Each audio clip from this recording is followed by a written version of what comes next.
There is only one war that matters. The Great War.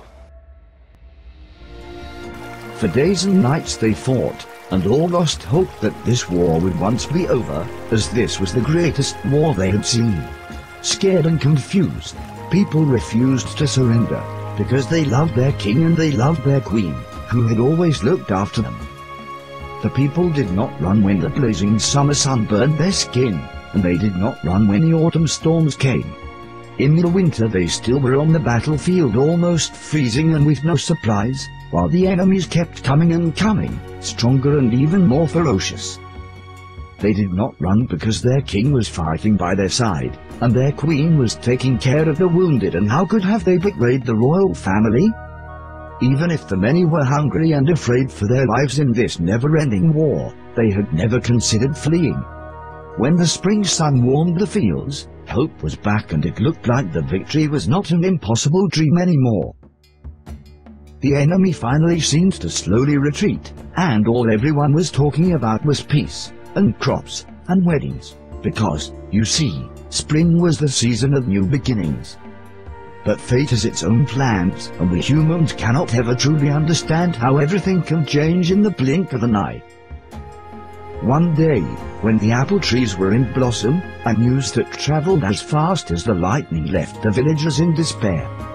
In that very moment they all knew they were doomed, and everything was lost, as their king and queen were lying dead and their blood was on the hands of traitors. And as if this were not enough, the young prince was gone, no one knew where, and only rumors surrounded his mysterious disappearance. Who knows, maybe things might have looked brighter had the people known that two of the king's most loyal men sneaked away with the prince in the middle of the night, in an attempt to save the king's heir. Spring passed, another summer came, and the three were still wandering the vast lands in search of a new place to start over, but the enemy had turned everything to ashes, and all they encountered were deserted villages, and frightened people, hiding wherever they could. When the first golden leaves touched the ground, the men were still looking for the perfect place. When the clouds turned grey and the first snow came, they knew they could not keep walking, as winters in those parts were cold and harsh, and they needed shelter in order to survive.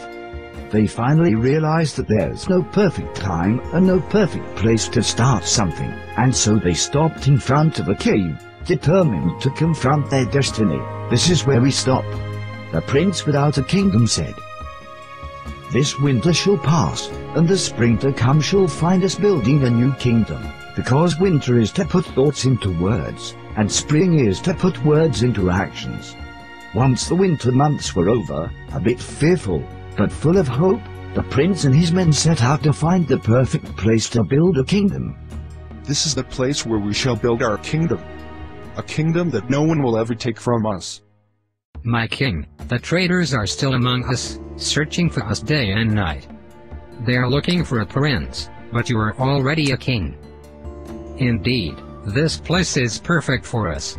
But we need to wipe all traces of our existence left behind. I shall serve you until the very end. I know that trust must be earned, but I promise to do anything that stays in my power to prove that you still have loyal people surrounding you." I know it is never easy to start a new thing, and I know there are challenges that await for us, but I promise you, my king, to stand by your side. I am a skillful builder, so I will make sure that your kingdom is the greatest the sun has ever seen. "I thank you, my subjects, for your trust. I am your king, and together, we will build an unconquerable kingdom. This is a new beginning, but the past will not be forgotten, and our children will know the truth about our history. We are just a handful of people now, but we all know what has to be done. We are brave, and mighty things await for us. Soon, others will follow, and this kingdom will last until the end of time." You're in the great game now, and the great game is terrifying. Are you afraid?